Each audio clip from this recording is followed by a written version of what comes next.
కాంగ్రెస్ పాలనలోనే దేశం సర్వతోముఖాభివృద్ధి చెందిందని ఎమ్మెల్యే నాయని రాజేందర్ రెడ్డి అన్నారు. రాష్ట్రంలో పేదలు సన్నబియ్యం తింటున్నారని, అందుకు సీఎం రేవంత్ రెడ్డి పారదర్శకతే నిదర్శనమని చెప్పారు. రేవంత్ రెడ్డిపై కొండా కుటుంబం చేస్తున్న వ్యాఖ్యల కారణంగా ప్రజల్లో ప్రభుత్వంపై వ్యతిరేకత పెరుగుతోందన్నారు. వ్యతిరేక వ్యాఖ్యలు చేస్తున్న వారిపై చర్యలు తీసుకోవాలని కాంగ్రెస్ ఎమ్మెల్యేలు కోరుతున్నారని అంటున్న ఎమ్మెల్యే నాయని రాజేందర్తో మా Telangana bureau chief Mula Srinivas face to face. రెండు గ్రూపులుగా కాంగ్రెస్ విడిపోతుంది. మొదటి నుంచి రాజేందర్ రెడ్డి కూడా ఈ ఒక వర్గానికి ఆధిపత్యం వహిస్తున్నారు. ఈరోజు 18 మంది ఎమ్మెల్యేలు సిఎల్పిలో మరి మీటింగ్ పెట్టారు. కొండా సురేఖను టార్గెట్గా చేస్తున్నారనే ప్రచారం జరుగుతున్న నేపథ్యంలో రాజేందర్ రెడ్డి మనతో ఉన్నారు. ఆయనతో మాట్లాడదాం. అన్న చెప్పండి, మొత్తానికైతే వరంగల్లో రెడ్డి వర్గం ఒకటి, బీసీ వర్గం ఒకటి అనేది కొత్తగా చర్చ తెర మీదకి వస్తుంది. దీన్ని ఎట్లా చూస్తారు? ఈరోజు సిఎల్పిలో మీరు మీడియా సమావేశం ఏర్పాటు చేయడానికి కారణం ఏంటి? టార్గెట్ కొండా సురేఖగానే మీరు చెప్తున్నారా? మేము మాట్లాడింది షోకాజ్ నోటీస్ ఇచ్చింది అక్కడ ఒక రెడ్డికి, ఒక సురేఖ గారికి, అవునా? సస్పెండ్ చేసింది జీవన్ రెడ్డి గారిని, ఇంకో వ్యక్తిని. దానికి ఈ కులాలు ఎందుకు పట్టుకొస్తారు? కులాలను అడ్డం పెట్టుకొని చేసినది ఏ తప్పులు చేసి అన్నీ మాఫ్ అవుతాయనా? కులాలు ఎందుకు ఇలా? కాంగ్రెస్ పార్టీ అంటేనే సెక్యులర్ పార్టీ, అన్ని కులాలు ఉంటాయి ఇలా. దానికి ఇదన్నీ మంచిది కాదు. మంచి పొంగులేటి వరంగల్ జిల్లాలో ఈ గ్రూపులకు కూడా ఆయన ఏదైతే ఆజ్యం పోస్తున్నారనే ప్రచారం కూడా జరుగుతుంది. మీరేం చెప్తారు? ఆయన ఇక్కడ నిల్చునేది ఉన్నదా? మరి దేనికైనా ఆజ్యం పోస్తాడు? ఆయనకి ఏం పని? జిల్లా ఇన్ఛార్జి మంత్రిగా ఆడితే వాళ్ళని టార్గెట్ చేయడం అలవాటు అయిపోయింది. ఎవ్వరు ఉండొద్దు, మేమే ఇది అనుకుంటే ఎట్లా? ఇప్పుడు మా సర్వం మేమే ఇది చేయాలి. ఎవరైనా మాట్లాడితే దానికి ఒక కులమేమో మతమో వేసి అంటగట్టాలి. ఇది కొండా సురేఖ గారు నా కుమార్తె వ్యాఖ్యలు ఆమె వ్యక్తిగతం అని చెప్పినప్పటికీ కూడా మీరు ఒక 18 మంది ఎమ్మెల్యేలు, నిజంగానే కొండా సుష్మిత అనేది ఒక ఎమ్మెల్సీ కాదు, ఎమ్మెల్యే కాదు, తర్వాత పార్టీలో ఎలాంటి పెద్ద పోస్ట్ కూడా లేదు. అయినప్పటికీ మీరు 18 మంది టార్గెట్ కొండా సురేఖగా చేశారు. సుష్మితకి ఇంత ప్రాధాన్యం ఇస్తున్నారు. చిన్నారెడ్డి విషయంలో కావచ్చు, రాజగోపాల్ రెడ్డి విషయంలో కావచ్చు, ఇంకా చాలామంది అనిరుద్ధ రెడ్డి లాంటి వాళ్ళు ఎంతోమంది మాట్లాడినప్పటికీ కూడా మీరు ఇలాంటి సమావేశం పెట్టలేదు. ఇప్పుడు ఈ సమావేశం పెట్టడంలో మీ ఏంటి టార్గెట్? రోజుకు రెచ్చిపోయి మాట్లాడి పార్టీ నష్టపరుస్తున్న ఆలోచనతోటి ఈ సమావేశం పెట్టి ఒక్కరి గురించి మాట్లాడలే. అందరినీ కూడా ఎవరు మాట్లాడినా దీని మీద యాక్షన్ తీసుకోవాలని పెట్టినాం. ఒక సురేఖ గారి గురించి పెట్టాను. మీరు ఎందుకు అనుకుంటారు?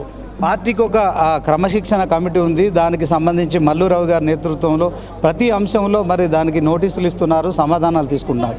ఇప్పుడు మీరు అధికారంలో ఉన్నారు, కాంగ్రెస్ పార్టీలో ఉన్నారు. ఇది కాంగ్రెస్ పార్టీకి సంబంధించి ఇది నిబంధనలకు వ్యతిరేకంగా మీరు సమావేశం ఏర్పాటు చేసినట్టుగా జనాలకు సంకేతం పోదా? 10 సార్లు క్రమశిక్షణ సంఘానికి ఇచ్చినప్పుడు మీరు వీడియో తీసి చూపించారు కదా.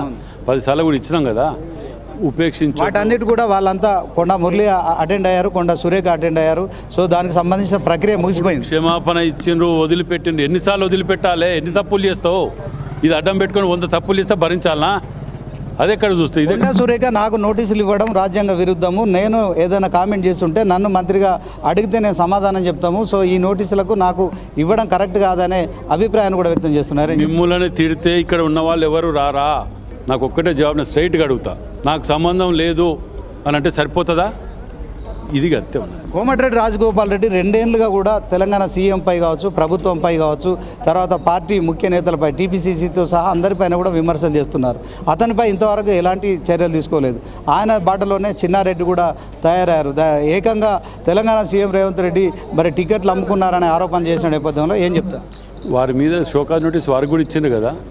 ఒక్క సురేఖ గారికే ఇచ్చిండ్రు. ఇప్పుడేమన్నా వీళ్ళందరినీ సస్పెండ్ చేయలేదా? అవి ఎందుకు మీకు గుర్తు రావట్లేదు? ఎందుకు గుర్తుండట్లేదు? మేము ఇప్పుడు మాట్లాడింది మీ ముందే కదా, ప్రెస్ మీట్లో మాట్లాడింది. ఎవరు రోడ్డు మీదకి వచ్చినా యాక్షన్ తీసుకోండి అని చెప్పినాం మేము. అది మా ఫైనల్. సో యాక్షన్ క్రమశిక్షణ కమిటీ ఉంటుంది. కానీ దీంతో ప్రజల్లో ఒకవైపు 22A కావచ్చు, తర్వాత తెలంగాణ సీఎం రేవంత్ రెడ్డి అమెరికా పర్యటన కూడా రద్దు చేసుకున్నారు. దీంట్లో ప్రజల్లో కాంగ్రెస్ పార్టీ ఇమేజ్ డ్యామేజ్ అవుతుంది. ఈ మీడియా సమావేశంతో మీరేం చెప్తారు? మీకు ఎవరు చెప్పారు ప్రజల ఇమేజ్ డ్యామేజ్ అవుతుందని? కాంగ్రెస్ పార్టీకి ఇంకా 10 ఏళ్ళు ఉంటాం మేమే. విన్నారా? మేము చేసే సంక్షేమ పథకాలు కానీ, మేము ఇచ్చిన సన్నబియ్యం కానీ, ఎన్నడన్నా సామాన్యుడు సన్నబియ్యం తింటే అనుకున్నాడా? బస్సు ఫ్రీ కానీ అనుకున్నాడా? మేము ఇక్కడ అడిగితే నీకు ఇనే ఒప్పుకుంటే చెప్తా. చెప్పండి. మేము ఈ 2.5 సంవత్సరంలో 70% కంప్లీట్ చేసిన వాగ్దానాలు చేసినాయి. ఇంకా 30 ఉన్నాయి. ఆ 30 కూడా ఈ ఆర్థిక విధ్వంసం లేకపోతే మేము కంప్లీట్ చేసేవాళ్ళం. 10 ఏళ్ళల్లో ఉన్నారు కదా. కేజీ టు పీజీ చేసిండా? 3 ఎకరాలు ఇచ్చిండా? దళితుని ముఖ్యమంత్రి చేసిండా? నిరుద్యోగ భృతి ఇచ్చిండా? 10 ఏళ్ళు కంప్లీట్ అయిన వానికే సిగ్గు లేదు. 2.5 ఏళ్ళకి అప్పుడే ఓన్ మొత్తుకొని బట్టలు చింపుకుంటాండేమేవాడు. మేము చేసినా ఏంటి తెలుసా మీకు? దేశవ్యాప్తంగా చెప్తాం మీకు. ఇందిరాగాంధీ బ్యాంకులు జాతీయతం చేసింది. రాజీవ్ గాంధీ 18 ఏళ్ళకు ఓటు హక్కు తీసుకొచ్చిండు. ఇన్ఫర్మేషన్ యాక్ట్ తెచ్చిండ్రు. పని ఆహార పథకం తెచ్చినాం. అది కులం మతాలు చూడలే. అర్హత ఉన్న ప్రతి ఒక్కరికి ఇవ్వాలని పెట్టుకున్నాం మేము. ఏ కులం మతం చూడలే. ఏ పార్టీ కూడా ఇప్పుడు నేను చెప్పిన స్కీమ్స్ అన్నీ కూడా ఏ కులం మతం ఉండదు, పార్టీలు ఉండయి. సో ఎమ్మెల్యే నాయని రాజేందర్ రెడ్డి వరంగల్లో ఎలాంటి వర్గాలు లేవు, దాంట్లో పొంగులేటి దీనికి ఏం కొత్తగా ఆజ్యం పోయట్లేదు. కాంగ్రెస్ పార్టీలో తలెత్తిన సంక్షేమం ఏమవుతుందో సో వాటిపైన ఖచ్చితంగా సీరియస్గా యాక్షన్ తీసుకోవాలి, లేకుంటే ఇది పరంపర కొనసాగుతోంది. సో కనుక తెలంగాణ సీఎం రేవంత్ రెడ్డి పైన చేసిన వ్యాఖ్యలు మాత్రం అర్ధరహితం. దీన్ని ఎట్టి పరిస్థితుల్లో ఆ వ్యాఖ్యలు ఖండిస్తున్నాం. సో దానిపైన చర్యలకు డిమాండ్ చేస్తున్నామనే అభిప్రాయం వ్యక్తం చేస్తున్నారు. కెమెరా పర్సన్ అబ్దుల్తో శ్రీనివాస్, 99 టీవీ, సిఎల్పి నుంచి. చిరంజీవి తాను ఎదగటం మాత్రమే కాదు, తనతో పాటు తన కుటుంబాన్ని కూడా ఒక బలమైన స్థాయికి తీసుకువెళ్లడం గొప్ప విషయం. సాధారణంగా ఒక స్టార్ ఎదిగిన తర్వాత కుటుంబం కూడా వెలుగులోకి వస్తుంది. కానీ ఆ కుటుంబాన్ని ఒకే దారిలో నడిపించడం అంత సులభం కాదు.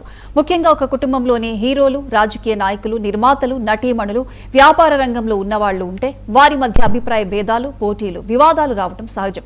కానీ మెగా కుటుంబాన్ని చూస్తే మాత్రం ఒక ప్రత్యేకమైన పరిస్థితి కనిపిస్తుంది. ఇంత పెద్ద కుటుంబం